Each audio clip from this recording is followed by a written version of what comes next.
Mr. Hegseth, do you have concerns about your ability to be confirmed by the Senate? I appreciate the opportunity to meet with senators. It's a great opportunity to hear their advice in the advise and consent role, and I welcome continuing it. What's your response to the allegations that have been made against you, sir? Do you deny the allegations that have been made against you? Welcome to the Ken Harbaugh Show. I am deeply honored to have Senator Tammy Duckworth on with us today. I wish we were talking about something else, but Senator, we have to talk about Pete Hegseth and his nomination. It almost makes you wonder if this is the kind of weird bait and switch we got with Matt Gaetz and now the new nominee, Pam Bondi. I mean, I cannot imagine anyone less fit for the office of Secretary of Defense, both in terms of the policy he's talked about implementing and just his character, than Pete Hegseth.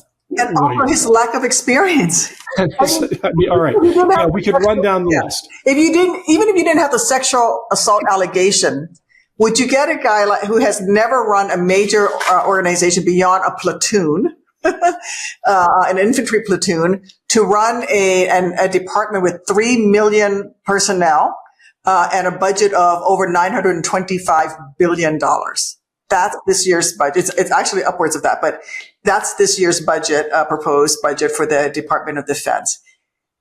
He's not qualified. Just on experience, he's not qualified to run, let alone all of the sexual assault allegations, his admitting he's paid off somebody who accused him of raping her. So it's dangerous. I mean, plain and simple. This is a serious job, SecDef, and putting someone as dangerously unqualified as Pete Hegseth into that role is something that should scare all of us. There are some who have suggested that Donald Trump is playing some kind of advanced 4D chess and that he's proposing people like Pete Hegseth so that he can sneak others through like Russell Vought and I don't know who else is on that list. But I don't give Donald Trump that kind of credit. I think he actually looks at Pete Hegseth as someone he wants for Secretary of Defense because he's been on Fox News. Yeah, I think that's where Trump is coming from. Now, don't get me wrong. His transition team is definitely putting very scary people in charge of a lot of agencies like OMB, right? The Office of Management and Budget. The authors of Project 2025 in charge of those very important organizations. That's happening simultaneous to this. But I think you're right. I think a lot of this is just Donald Trump putting on a reality TV show for his most rabid far-right supporters. Yeah. You have led in combat. You were, if I'm not mistaken, an aircraft commander, Black Hawk, right? You were. I was a co-pilot, but yes, I was the assistant operations officer for my battalion task force. Can you talk about the effect on morale that having someone in charge like Pete Hegseth would have, especially to those on the front lines who are being asked to risk their lives and have to trust that the orders they're receiving are being made in good faith and being made in the best interests of the country and the people at home they care about? What does it signal to our military if you put someone like Pete Hegseth in charge? That you don't value their service and you don't value their lives. I mean, you're putting someone who's incompetent to run an agency that actually decides when and where to send America's bravest, greatest national treasure, our men and women who wear the uniform, and tell them, okay, you're going to go and, into a combat zone on behalf of the American people. And you put somebody in charge who is absolutely not qualified to do that. It's an insult to the servicemen and women and their families. And it's also really very dangerous in terms of the messaging that we're sending to our allies around the world who look to us for leadership. And how do we talk to a Sweden that just joined NATO? How do we talk to allies around the world who are going to work with us when this is who they're going to have to work with as the leader of the greatest military on the face of the earth? It is very dangerous indeed. Speaking of those alliances, one of the things that really alarms me is the potential of intelligence sharing evaporating, given the lack of confidence our allies may have in us with this incoming administration. We just talked to Sue Gordon, who worked for Donald Trump as his deputy director of national intelligence, who made this case with respect to the Gabbard nomination. I mean, the reason America is as powerful as it is around the world is only partly because of our aircraft carriers. It's because we have friends. It's because we have alliances, because we remain the leader of the free world. What happens to that status, that trust, if people like Hegseth and Gabbard assume the most powerful roles in our government below the president? Well, two things. One, our allies are going to step back and not share, as you said, intelligence information with us, operational information with us. Going to be much more reluctant to work with us because they know that this particular incoming president has a history of just declassifying, the highest classification, most sensitive information just to anybody that happens to step into the Oval Office. Has mishandled very, very sensitive documents, hiding them in the bathroom of his home in Florida. And so you're going to see that they're going to protect that information because they have to protect their sources. Don't forget that the last time Donald Trump instantly declassified information, shared information that we had from an ally, it actually compromised the sources and put operatives who were in the field in danger. At the same time, it's also going to embolden our enemies. Our enemies are going to be emboldened. Our adversary is going to be emboldened, especially when you have somebody like Donald Trump who is cozying up to Putin. There's not a dictator an authoritarian leader that he doesn't cozy up to.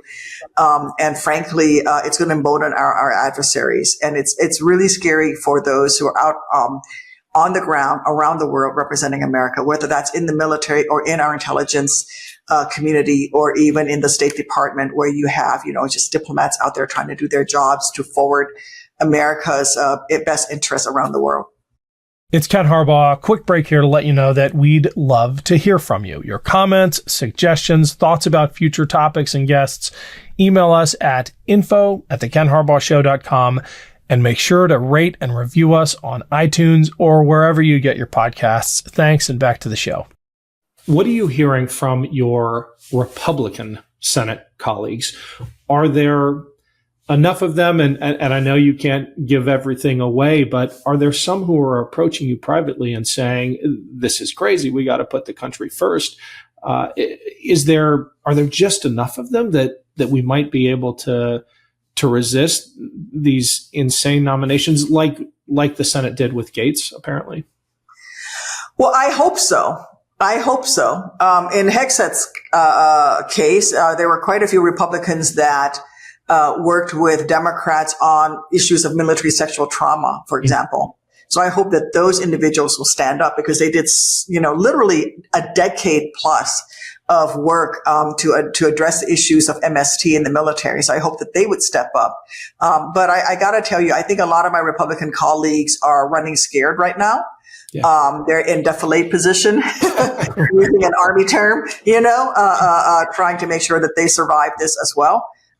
So we'll see what happens. But I hope that some of them will stand up because you see that when they do, it actually is effective, as in the case of the Gates nomination. And I hope that they can send signals or whatever they feel is the best way that they can communicate with the Trump transition team that Hegseth needs to withdraw his nomination. And then, what the ridiculous thing is? There are qualified Republicans who would be great SecDefs, who would be great candidates. I mean, look, I've been floating Joni Ernst's name. Yeah.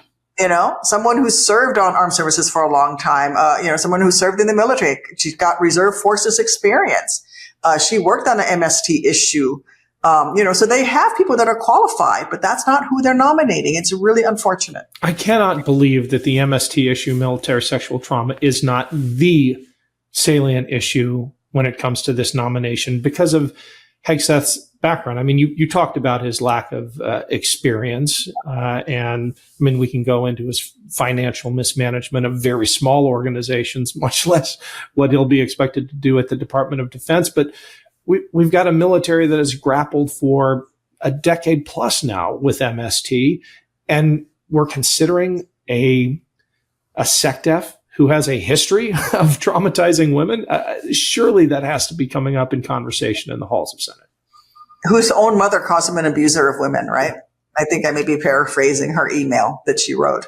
It is astonishing. And let me tell you, as a mother of 2 young daughters who I hope one day one of my kids will join the military and maybe one of them will go crazy and become a helicopter pilot, although they're probably smarter than me. So maybe they'll make better choices and fly for the Navy like you did. I flew low and slow. But I don't know that I would be comfortable allowing one of my children to enlist in the military with a SecDef like Hegseth.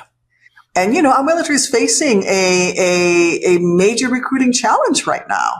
And I don't know that, this solves the problem. And so it really is a long-term effect, not just in terms of his nomination and getting him confirmed, but we're talking about, effects that are going to last for years from now if he is confirmed. Sure. Yeah. Well, I mean, this is personal for me in that I talk to young people all the time who are thinking about joining the military, and I take great pride, as I know you do, in my service.